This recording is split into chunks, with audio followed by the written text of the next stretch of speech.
श्री कृष्णाय नमः। श्री गोपी जनवल्लभाय नमः। वार्ता 5। अब श्री गोसाई जी के सेवक नारायण दास कायस्थ दीवान गौड़ देश के वासी तिनकी वार्ता को भाव कहते हैं। भाव प्रकाश। नारायण दास राजस भक्त हैं। लीला में इनको नाम प्रेमलता है। ये विशाखा जीते प्रकटी हैं, ताते इनके भाव रूप हैं।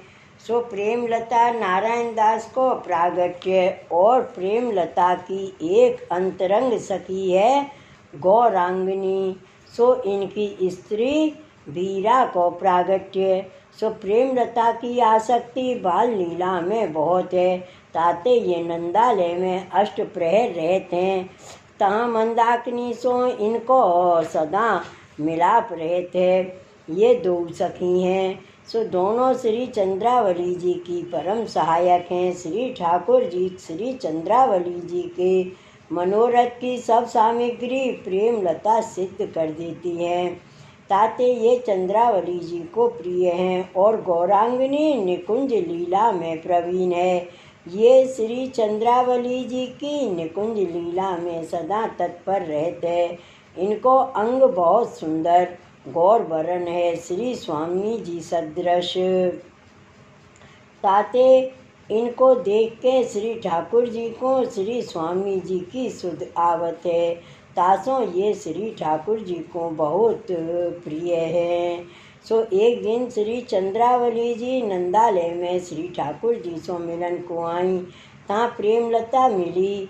उनसो श्री चंद्रावली जी कहो, जो प्रेमलता देख दो जसोदा जी कहा करत हैं। तब प्रेमलता जाय के देखे तो श्री जसोदा जी दही बिलोवत हैं। सो प्रेमलता आय के श्री चंद्रावली जी सो कहो, जो श्री जसोदा जी तो दही बिलोवत हैं। तब श्री चंद्रावली जी श्री ठाकुर जी को मिलन को आंगन के द्वार हुए पधारी।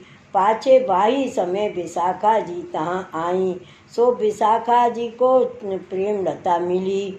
सो उन पूछियो, जो प्रेमलता श्री ठाकुर जी कहाँ हैं। तब प्रेमलता कहो, जो श्री ठाकुर जी तो आंगन के पाछे विराजत हैं। तब विशाखा जी वहाँ गई। सो दूर ही ते श्री चंद्रावली जी और श्री ठाकुर जी को देखे। तब श्री ठाकुर जी हुई इन्हें देखी, सो संकोच कियो। तब श्री चंद्रावली जी पाछे फिर के देखे तो विशाखा जी दूर ठाड़ी हैं। सो श्री ठाकुर जी तो तत्काल वहाँ ते पधारे। तब श्री चंद्रावली जी ने विशाखा जी सो कहो, जो विशाखा तेने यह कहा कियो। सो विशाखा जी तो कांपन लागी। तापाछे में विनती करके अपराध क्षमा करवायो। और प्रेमलता की सब बात विशाखा जी ने श्री चंद्रावली जी सो कही। सो जो प्रेमलता ने श्री ठाकुर जी यहाँ बताए, तब मैं आई हूँ। तब श्री चंद्रावली जी विशाखा जी को साथ ले प्रेमलता के पास आई। तो प्रेमलता सो श्री चंद्रावली जी कहो, जो प्रेमलता तेने विशाखा जी सो मेरे आयवे की क्यों नहीं कही। तब प्रेमलता चुप कर रही। तब श्री चंद्रावली जी कहो, जो तेने श्री ठाकुर जी के मिलन में अंतराय कियो, तासो तो को हु अंतराय होएगो। सो तापराध सो प्रेमलता भूतल पे आई। सो प्रेमलता गौड़ देश में एक कायस्थ के जन्मी। सो नारायण दास भई और इनकी अंतरंगिनी सखी गौरांगिनी वाही गांव में दूसरे कायस्थ के घर प्रकटी। सो वीरा भई। सो ये दो 9-10 बरस के भय। तब दोनों के माता पिता ने दोनों को ब्याह कियो। सो नारायण दास को पिता राज्य को दीवान हतो। सो पातशाह की उन पर बहुत निगाह रहती। राज्य में वह कर तो सोई हो तो। सो नारायण दास को पिता नारायण दास को अपने पास राखे राजद्वार में जाए तहाँ हूँ नारायण दास को साथ ले जाई। सो नारायण दास राजद्वार के काम में बड़े प्रवीण भये। पाछे नारायण दास बरस 25 के भये। तब नारायण दास को पिता मरियो। तब पातशाह ने नारायण दास को दीवानगिरी सौंपी। सो नारायण दास राजकाज ऐसो करें जो पातशाह इनके बस हुए गयो।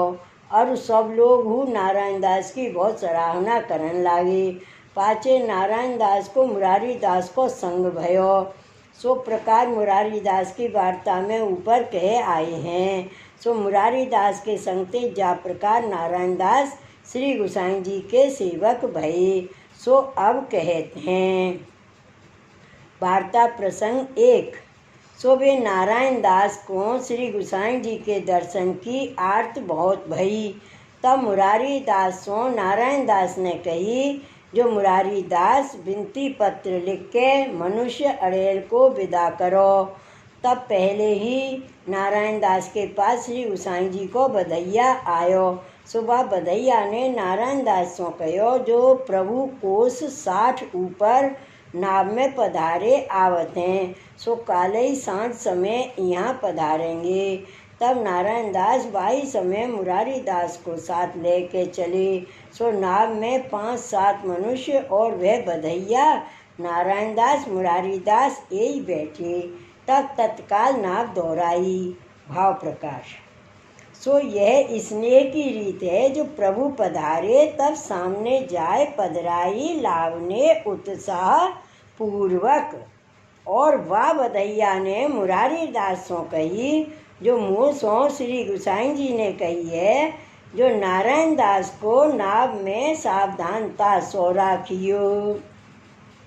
हमारी नाव जब नारायण दास की नाव बारेन को दिसेगी, तब नारायण दास सो नाव बारे हमारी नाव के समाचार कहेंगे।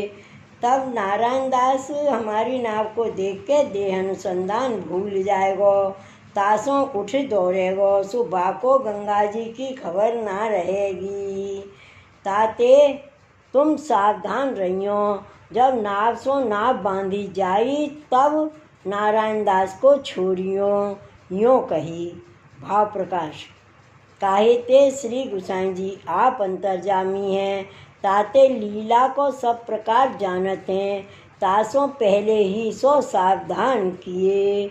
सो जब ही नाव चली, तभी नारायण दास ने मल्लान सो कही, जो तुम मोको काल ही दोपहर को श्री गोसाई जी के नाव के दर्शन करावो, तो हो तुमको माला एक सोने की पहराऊं। तब मल्लान नाव बहुत उतावली चलाई। सो नारायण दास के कहे प्रमाण ही श्री गोसाई जी की नाव को प्रथम मल्लान को दर्शन भयो। तब मल्लान ने नारायण दास को सलाम करके कहो, जो साहिब श्री गोसाई जी की नाव के वे दर्शन होते हैं। सो मल्ला दूर सो श्री गोसाई जी की नाव को नारायण दास को दिखाई। तब तो नारायण दास प्रेम में विवश हुए तत्काल उठ के अपनी नाव में सो श्री गोसाई जी की नाव के सन्मुख चलत ही भये। तब मुरारी दास आदि नारायण दास को पकड़ राखे। पाछे मुरारी दास श्री गोसाई जी की और वार्ता करके नारायण दास को आप्यायन कराए बैठारे। तब मुरारी दासों चर्चा में नारायण दास लागे, पर मन तो नारायण दास को श्री गोसाई जी की नाव विषय हतो। सो जब ही श्री गोसाई जी की नाव निकट आई, तभी मल्लान तत्काल नाव सो नाव बांधी। पाछे मुरारी दास ने नारायण दास को छोड़े। सो नारायण दास श्री गोसाई जी के चरणार बिंद ऊपर प्रणाम करते ही अचेत हो गए, मानो प्राण निकस गए। भाव प्रकाश। काहे ते जो प्रभुन या भांति अलौकिक रूप सो नारायण दास को दर्शन दिए। सो दर्शन होती नारायण दास बा स्वरूप में मगन हुए गए। सो लोगन को अचेत से दी से। सो मुरारी दास के अतिरिक्त सब को रोवन लागे। तब श्री गोसाई जी मुस्काए मुरारी दास की ओर देख के कहे, जो तुम सब यहाँ ते दूरी हो जाओ। तब वे सगरे सरक गए। तब श्री गोसाई जी ओट कराए के नारायण दास के मस्तक ऊपर श्री हस्त फेरियो और नारायण दास के कान में आप श्री कृष्ण शरणम मम यह मंत्र सुनाई। तब तो नारायण दास जाग के सब चेत हो ठाड़े रहे। सावधान हुए ठाड़े रहे। श्री गोसाई जी को मुखारविंद अवलोकन कर दर्शन करत हुए। तब श्री गोसाई जी नारायण दास से पूछे, सो जो नारायण दास अब ताई तुम कहाँ हते। तब नारायण दास विनती कर कहे, जो महाराज हों तुम्हारे चरणार विंद नीचे आची भांत परियो हो, आप यह कहा कियो। तब श्री गोसाई जी नारायण दास से कहे, अब ही तुमको सेवा करनी है। पाछे नारायण दास बहुत भक्ति भाव से श्री गोसाई जी को अपने घर पधराए। पाछे आप और घर के समर्पण लिए। पाछे श्री गोसाई जी अपने पादुका जी की सेवा नारायण दास के माथे पधराई। ता पाछे नारायण दास की दशा देख के श्री गोसाई जी चलवे की कही ना सके। तब एक समय नारायण दास सो गोविंद भट्ट ने कही, जो नारायण दास अब तुम श्री गोसाई जी की विदा करो। तब नारायण दास गोविंद भट्ट के वचन सुन हाँ जी कर रहे, पर कोई दिन पधारवे की चर्चा न करें। यों करत केतेक दिन बीते। तब एक समय श्री गोसाई जी के साथ में दो ब्रजवासी को पानी को उपद्रव भयो। तब तो नारायण दास अपने मन में डरप के श्री गोसाई जी से विनती कर कहे, जो राज यहाँ को पानी आछो नाही, ताते राज अब आप पधारिए। पाछे नारायण दास श्री गोसाई जी को विदा किए। सो श्री गोसाई जी पुरुषोत्तमपुरी होई आए। पाछे दिन 2-4 बाग ही में श्री गोसाई जी नारायण दास के आग्रह सो विराजे। ता पाछे श्री गोसाई जी अड़ेल पधारे। सो जहाँ लो श्री गोसाई जी नारायण दास के घर विराजे, तहाँ लो नारायण दास नित्य नौतन सामग्री धोती उपरना बागा सिज्या वस्त्र चरण वस्त्र पर्यंत सब नए नए ही करते। या भांत नारायण दास श्री गोसाई जी की सेवा करते। ताते श्री गोसाई जी अड़ेलते प्रतिवर्ष नारायण दास को प्रसादी गद्दल पठावते। ऐसी कृपा श्री गोसाई जी नारायण दास ऊपर करते। श्री वल्लभाधीश की जय। श्री गोसाई जी परम दयाल की जय। जय जय श्री गोकुलेश, जय जय श्री गोकुलेश।